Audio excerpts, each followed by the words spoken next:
빨간 넥타이를 하고 나오시기를 그토록 바랬는데 제가 아쉬움이 있는 것 같습니다.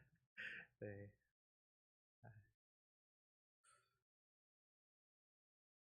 참 살아가다 보면요, 기준이 있는 것 같습니다. 한동안은요, 요즘에는 잘 그런 얘기 잘 안 하는 것 같은데, 한동안은 이 대한민국 사회에 이제 수저 논쟁이 좀 많았습니다. 이제 사람은 누구나 태어나면서 수저를 물고 태어난다라는 것이죠. 그래서 좀 가난한 사람은 흙으로 만든 흙수저 물고 태어나고, 그리고 좀 평범한 사람은 은으로 만든 은수저 물고 태어나고, 좀 사는 사람은 그럼 뭘 물고 태어나겠습니까? 금으로 만든 금수저 물고 태어나고, 그거보다 좀 잘 사는 사람들은 다이아몬드 수저.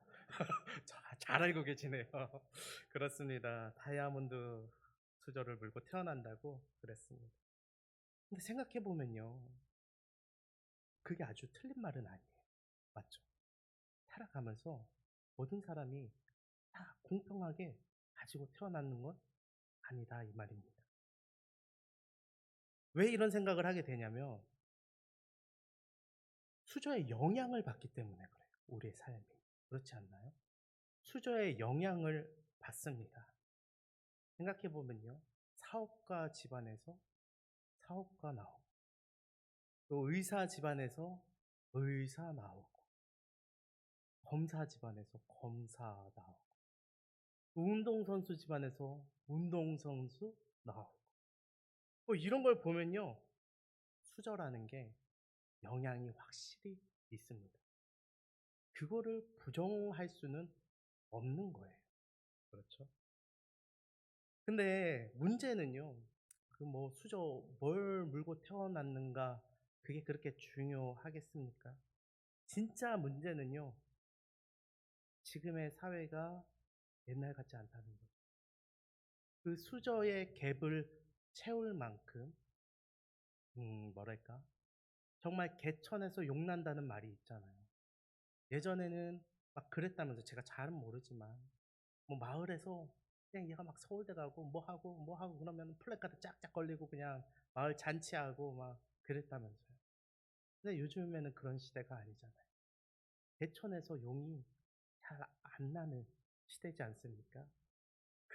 그렇습니다. 이 사회 구조가 이제는 더 이상 뒤집기 어려운 그런 구조가 되어가고 있다. 어떤 사회학자는 그런 얘기를 하더라고요. 역삼각 구조가 되어가고 있다라는 말들을 했습니다. 그로 인해서요, 이 나라를 살아가는 데 있어서 이 청년들이 굉장히 많이 상심을 많이 했습니다. 제가 또 청년 사역자니까 많이 찾아봐요, 청년들에 대해서. 그러면은 청년들이 참 얼마나 많은 인구가 요즘에 그 심심치 않게 그렇게 뭐 신문이나 뭐 그 그 보도 자료 뉴스 같은 걸 보면 그렇습니까? 청년들이 얼마나 많은 청년들이 놀고 있는지에 대해서도 계속해서 자신이 가진 것들에 대해서 한탄하면서 이렇게 그냥 놓게 되는 거죠. 더 이상 열심히 해도 바뀌지 않는 이 구조 때문에 그냥 놓게 되는 겁니다. 그리고 그 일반 청년들뿐만 아니라 그리스도인 청년들이라고 다를 게 없습니다, 사실. 그리스도인 청년들이라 하더라도 열심히 하더라도 안 될 때가 너무나 많아요. 그래서 좌절하고 신앙을 포기하는 경우도 벌어 보았습니다. 그리고 그것뿐만이 아니라 어떻게든 이걸 바꾸기 위해서 우선순위를 바꾸는 청년들도 너무나 많아졌다는 거예요. 교회에서 신앙을 지키고 교회에서 교회 나가서 정말 예수 그리스도 앞에 기도하고 말씀 듣고 하는 것들을 먼저 생각하고 먼저 그것을 삶 가운데 두려는 것이 아니 하나님의 말씀을 먼저 두려는 것이 아니라 자신의 출세와 미래의 뭔가 삶을 위해서 더욱더 금전적인 것이나 아니면 사회적인 열심 같은 거를 더욱더 바라는 청년들이 꽤나 많아진 것이 사실입니다. 이 사실이라기보다 현실인 것이죠. 그러한 자들을 성경에서는 뭐라고 이야기하냐면 길을 잃어버린 사람들, 소망을 잃어버렸다라고 이야기를 합니다. 맞습니다. 그렇다고 해서 우린 이 같은 사실들을요, 아예 부정해서는 안 됩니다. 살아가는데 필요는 영향이 있는 게 맞습니다. 하지만 우리가 그리스도인으로서 우리가 예수님을 믿는 사람들이잖아요. 예수님을 안 믿었다면 그 보이는 것이 전부이고 우리도 그 기준을 바라보고 그것 가운데 사람들을 탓하며 내 인생을 한탄하며 살아갔을 텐데 그게 아니라 우리는 그리스도인이잖아요. 그렇기에 우리가 성경에 비추어서 한번 볼 때에 이 세상의 가치관이나 이 세상의 모든 것들에 비춰서 보는 것이 아니라 성경에 비추어서 이러한 것들을 볼 때에 우리는 이러한 것을 한번 생각해 봐야 한다는 것이죠. 그거 다 맞는 말인데, 근데 그렇다고 그게 기준이 되는 게 맞는가? 그게 기준인가? 라는 것에 대해서 우리는 생각해 봐야 한다는 것입니다. 오늘 본문 13절에서도 보면요. 오늘날 청년들과 같이 그렇게 소망 없는 사람들과 같이 삶을 포기하며 또 어려워하며 또한 죽음으로써 정말 어, 어려운 가운데 있는 사람들이 있는데 그 사람들에 대하여서 소망 없이 살아가는 사람들이라고 이야기합니다. 태어나서 살아가는 것에 이 소망을 두다 보니까요. 운명론이라고 하죠. 자신의 운명이 정해져 있다고 여기고 그러다 보니까 살아갈 소망이 없는 그런 사람들 가리키고 있습니다. 지금 사도 바울은요. 그러한 자들에게 이야기하고 있는 거예요.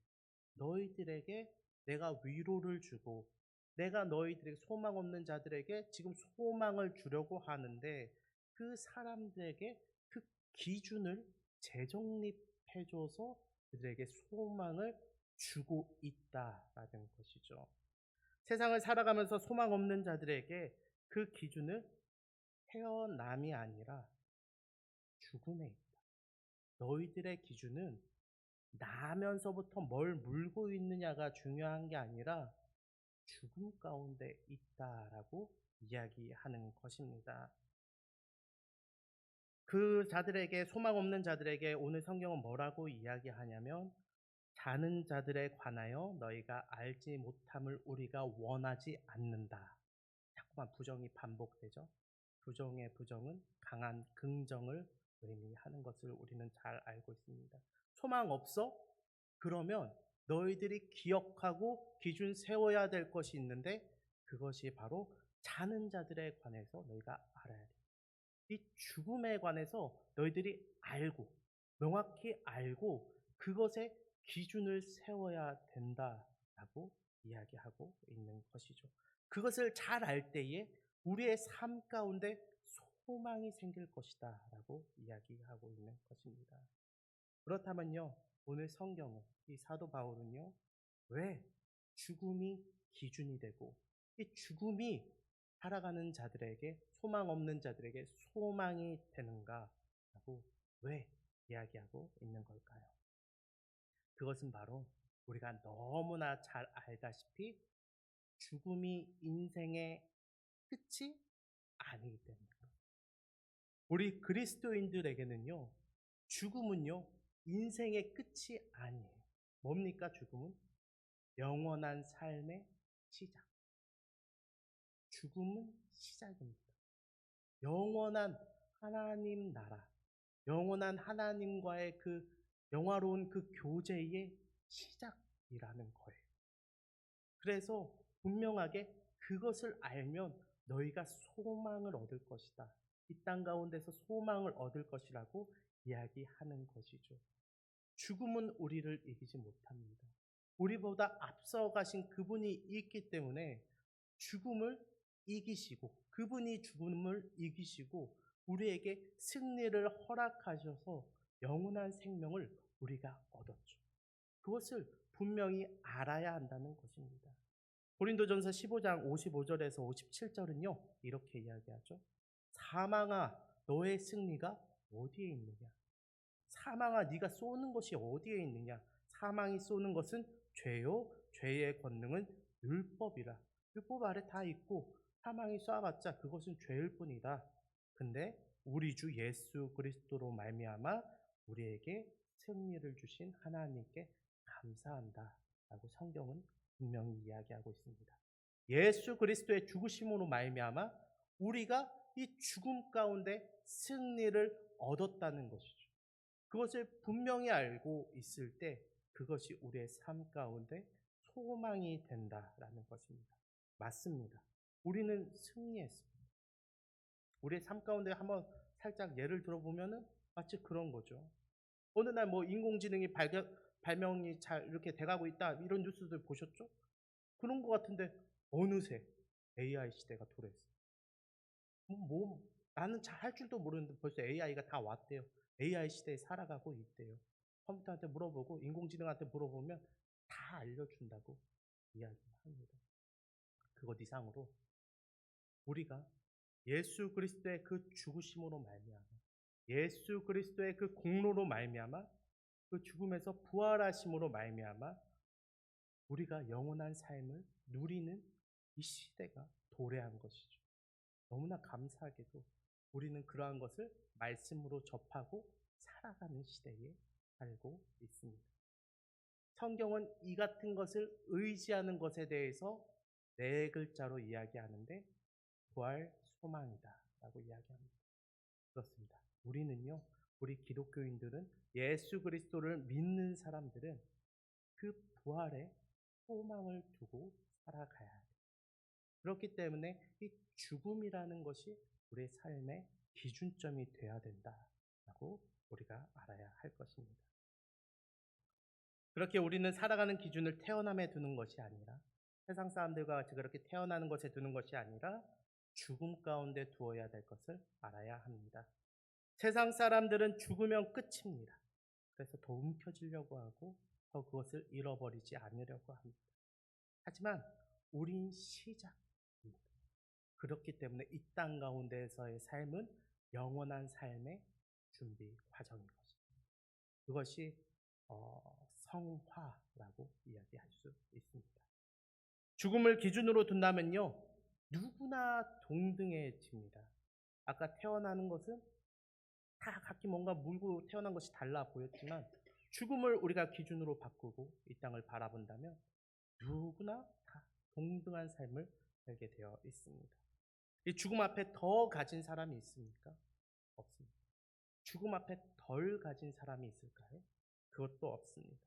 그리고 죽음을 피할 수 있는 사람이 있습니까? 없습니다. 죽음은 누구에게나, 저에게나, 또 우리 성도님들에게나, 어린 자식에게도 누구에게나 같이 걸어가야 될 친구와 같은 존재입니다. 그 죽음을 피할 수 있는 자는 아무도 없습니다. 우리가 잘 알고 있는 이 셰익스피어는 이 죽음에 대해서 이렇게 이야기를 했는데요. 죽음을 제외하고 아무것도 우리 것이라고 할 수 있는 것이 없다라고 분명히 그 사람도 죽음을 바라보면서 인생을 그렇게 정의했습니다. 죽음 앞에서 모두가 평범하고 공평해지는 것입니다.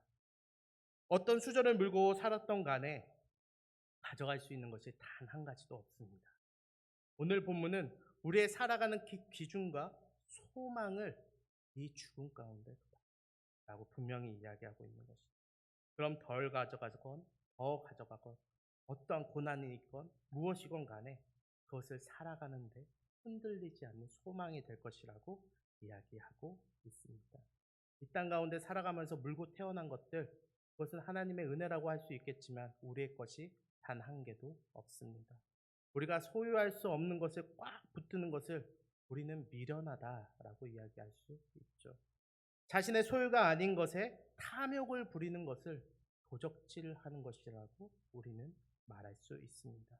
그리고 그러한 자들은 땅에 꼭 붙들어 있으니까 성경은 분명히 이야기하는데 하나님 나라의 것을 유업으로 받을 수 없을 것이다 라고 분명히 이야기하죠. 너가 땅의 것을 꽉 붙들어 그래 거기서 썩어져. 하나님 나라의 것을 너가 줄 것이 단 한 개도 없다라고 하나님께서 정해놓으신 것입니다. 고린도전서 6장 10절에 그것을 이야기하고 있는데요. 도적이나 탐욕을 부리는 자나 술 취하는 자나 모욕하는 자나 속여 빼앗는 자들은 하나님 나라를 유업으로 받지 못하리라. 아멘. 그렇습니다. 이 땅 가운데 것을 주려고, 뭐든 간에 내가 주려고 하는 것은요, 내게 아니잖아요. 하나님께서 이 땅을 창조하시고 내가 받은 것이 있다면 은혜지 내 소유가 아니라는 것입니다. 그러한 의미로 우리가 헌금도 하지 않습니까? 11조도 하고 계신 것 아닌가요? 그러한 의미로 그러한 마음을 담아서 우리가 늘 하나님께 11조를 헌금하는 거 아니겠습니까? 그러한 것처럼 우리의 것이 하나도 없기 때문에 이 땅의 것을 꽉 지려고 하는 것은 도적질을 하는 것이다 라고 성경은 이야기하고 있습니다. 그러면요, 우리가 이 땅을 살아가면서 참 이 죽음이 끝이 아니라 시작이구나. 영원한 생명은 있는 것이구나. 이런 거는 그렇다면 어떻게 우리가 확신할 수 있을까요? 우리가 죽으면 정말 영원한 생명이 있을까? 라는 게 이 땅 가운데 살아가면서 어떻게 그게 확신되어질까라는 것이죠. 성경은 그것이 믿음이라고 분명하게 이야기하고 있습니다. 예수께서 죽으셨다가 다시 살아나심을 믿기에 이와 같이 예수 안에서 자는 자들도, 죽음 가운데 있었던 자들도 다시 일어나서 살아날 것임을 분명히 성경은 이야기하는 것이죠. 그것을 믿으라고 이야기하는 것입니다. 하나님께서는 분명 믿는 자들을 사망의 권세에서 이기셨고 우리를 일으키실 것입니다. 고린도전서 15장 23절에서는요, 이렇게 이야기합니다. 각기 자기 차례대로 되리니 먼저는 첫 열매인 그리스도요, 다음에 그가 강림하실 때에 그리스도에게 속한 자요 라고 하면서 우리들도 예수님처럼 부활할 것이라는 것을 분명하게 이야기하고 있는 것이죠. 그가 강림하실 때 또한 우리가 살아날 것이라고 오늘날 이 성경에 분명히 이야기하고 있습니다. 가끔가다요, 어떤 분들은요 이런 고민을 하시는 분도 있어요. 나이가 좀 많으신 분들, 내가 죽으면은, 제가 예전에 그 선교 전도하다가 그런 말씀을 하시는 분이 계셨습니다. 전도하다가 죽으시면 어, 예수 믿으시면 천국 가요 이렇게 이야기했는데, 갑자기 다짜고짜 이제 내 자녀들이 나를 화장 안 했으면 좋겠다, 나를 땅에 고이 묻었으면 좋겠다, 그런 얘기를 하는 거예요. 그런 얘기를 하시면서 내가 나중에 부활하면은 내가 그 몸을 다시 이렇게 해야 될 것인데, 이런 얘기를 갑자기 저한테 막 어디서 뭐 들으셨는지 뭐 이런 얘기를 막 하시는 분들이 계시더라고요. 근데 그렇잖아요. 뭐 화장 안 한다고 그 몸은 뭐 안 사라집니까? 그 몸도 썩어지죠. 그럴 거면 아예 냉동인간 만들어 달라고 하지. 아들들한테 많은 돈 써가지고 저기 냉동인간 만들어 다오 이렇게 하면 좋지 않습니까? 근데 그게 아니라는 것이죠. 그러한 분들을 위해서 성경은 친히 그러한 말씀에 대해서도 이야기하고 있는데요. 대답하고 있는데, 마가복음 12장 24절과 25절에서 이렇게 이야기합니다. 예수께서 이르시되 너희가 성경도 하나님의 말씀도 알지 못함으로 오해함이 아니냐. 사람이 죽은 자 가운데서 살아날 때에는 장가도 아니 가고 시집도 아니 가고 하늘에 있는 천사들과 같으니라라고 분명히 이야기하고 있습니다. 누가복음에서는 여기에다가 조금 더 더해서 뭐라고 이야기하냐면 다시 죽지 않는 몸을 가지게 된다라고 이야기합니다. 이거는 우리 교단의 교리 안에서 이것을 정확하게 뭐라고 하냐면 부활체를 입는다라고 이야기합니다.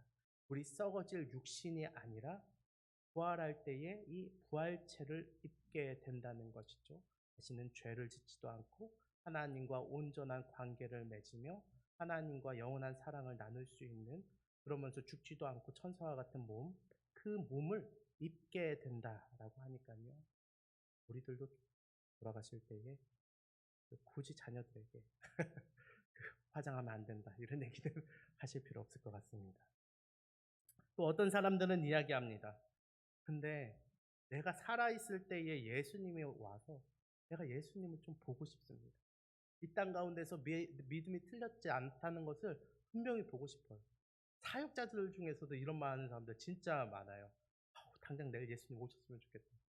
얼마나 그 사역하시는 게 힘드시면 때로는 그런 말들을 많이들 하십니다. 맞습니다. 그럼 너무 좋겠죠. 저도 살아있는 동안에 예수님의 오심을 목도하면 그거보다 참 기쁜 일이 없을 것 같습니다. 그 당시에 그리스도인들은요, 그들이 죽기 전에 예수님께서 속히 올 것이라는 것을 믿고 있습니다. 이 성경이 쓰여질 이 당시에 이 사람들은요, 정말 얼마나 그 그리스도인이라는 그 사실 때문에 핍박이 심했습니까? 그들이 정말 숨어 살 정도로 자신의 믿음을 지키기 위해서 자신의 삶을 그렇게 핍박받을 정도로 그들에게 있어서 참 너무나 어려운 시기를 살았습니다. 근데 그렇게 열심히 그렇게 살고 그렇게 해서 예수님이 오시는 걸 보면 좋은데, 왜냐면 예수님이 태어나시고 또한 예수님께서 말씀 전하시고 죽으시고 부활하시고 승천하신 게 그렇게 오래된 일이 아니잖아요. 이 성경이 쓰여졌을 당시에 그 사람들은. 근데 그러니까 예수님이 이제 속히 오실 거야. 그러니까 빨리 지켜. 종말이 곧 올 것처럼 다들 그렇게 믿음을 지켜왔는데, 근데 크나큰 문제가 발생하기 시작하는 거예요. 예수님이 오시기도 전에 내 옆 사람이, 내 가족이 죽게 되는 일들이 있게 되는 것이죠. 그러니까 그 사람들의 상심은 더 큰 겁니다. 오늘날 이 땅을 잘 알고 이 땅을 살아가는 우리들보다 더 큰 상심으로, 아이고, 조금만 더 기다렸으면 예수님 오실 텐데.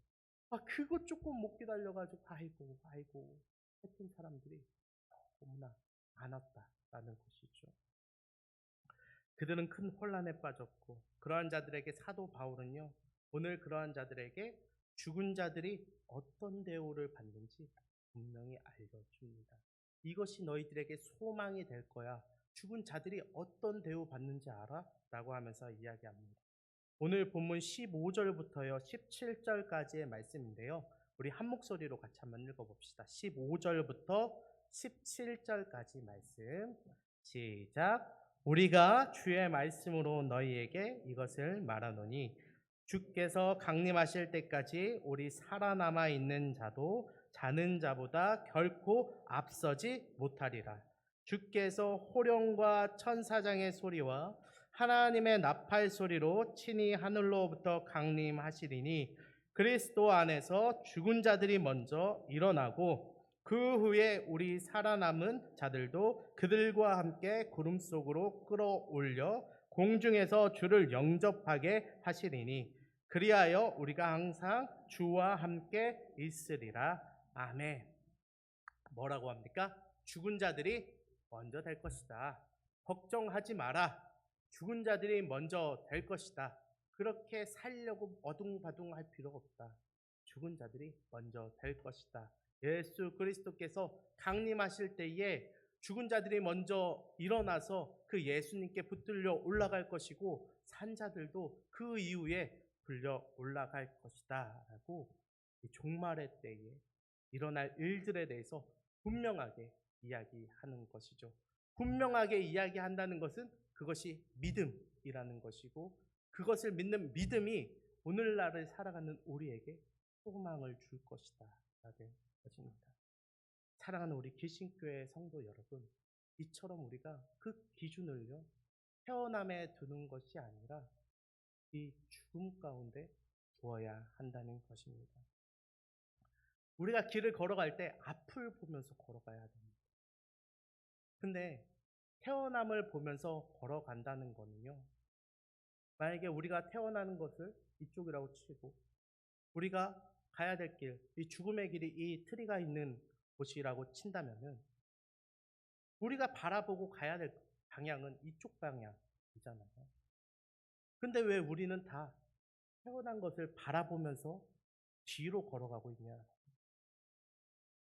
자꾸만 다른 사람들이 머물고 태어나는지 보고 다른 사람들이 어떻게 걷는지를 보고 그러면서 뒤로 걸어가니까 보이지도 않으니까 계속 걸려 넘어지고 빠르게 갈 수도 없고, 그러한 인생을 세상 사람들과 같이 왜 똑같이 사느냐라는 것입니다. 그렇기 때문에 제가 오늘도 청년들에게 이야기했습니다. 왜 이렇게 열심히 살아? 때로는 열심히 사는 것이 너무나 필요하지만 우리에게 중요한 건, 지금 이 시간 중요한 건 열심히 사는 게 아니라 내 몸을 트는 것이 중요하다. 내가 지금 어디에 있는지, 내가 가야 할 곳은 어디인지, 무엇을 기준을 두고 살아가야 될 것인지, 끊임없이 다른 사람들의 것을 보면서 비교하고 자책하고 자신을 한탄하고, 그뿐만 아니라 그 부모를 한탄하고, 또 자기도 그렇게 커서 자식에게 어떻게든 그 수저 물려주려고, 그 가져가지도 못할 수저를 위해서 평생을 살아오고, 그것이 우리의 삶의 기준이 되는 것이 아니라 몸을 돌리는 것이 필요하다. 우리가 지고 갈 것 아무것도 없고 우리의 몸을 돌려서 그 죽음을 바라보며 우리보다 앞서 걸어가신 분이 우리의 눈에 보이고, 그분께서 십자가를 지고 그곳을 걸어가셨고, 그 십자가 위에서 먼저 죽임 당하셨고, 그 걸어가신 예수 그리스도의 발걸음이 후살장으로 향하는 소와 같았습니까? 결코 그렇지 않았습니다.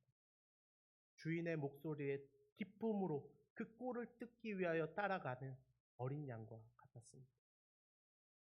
우리의 인생은 어떻습니까? 후살장을 걸어가는 소와 같습니까?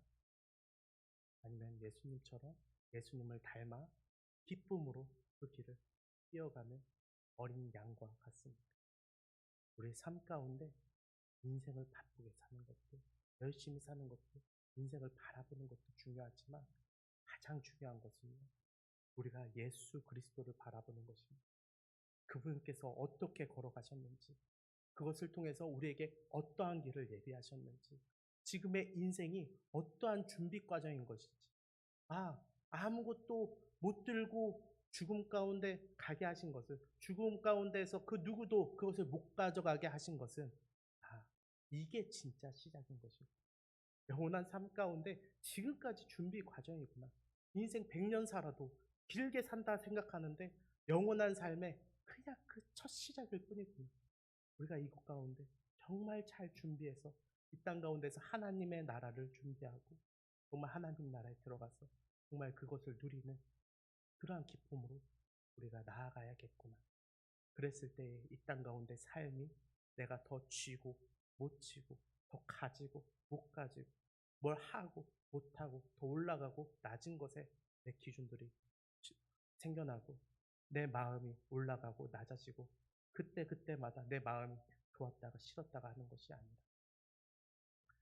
저 멀리 주님께서 가신 그 길을 바라보며 내 기준을 둘 때에 정말 단단함으로 내 삶 가운데 그 어떠한 것이 다가올지라도, 그 어떠한 고통과 어려움이 다가올지라도 정말 이러한 것들이 내 삶을, 내 인생을 건들지 못한다라는 것을 기억하며 정말 우리도 주님께서 걸어가신 그 길을 향하여서 나아가는, 그곳에 소망을 두는 모든 우리 성도님들 되시길 진심으로 바라고 기도합니다. 우리 시간 같이 제가 기도하도록 하겠습니다. 사랑과 은혜가 풍성하신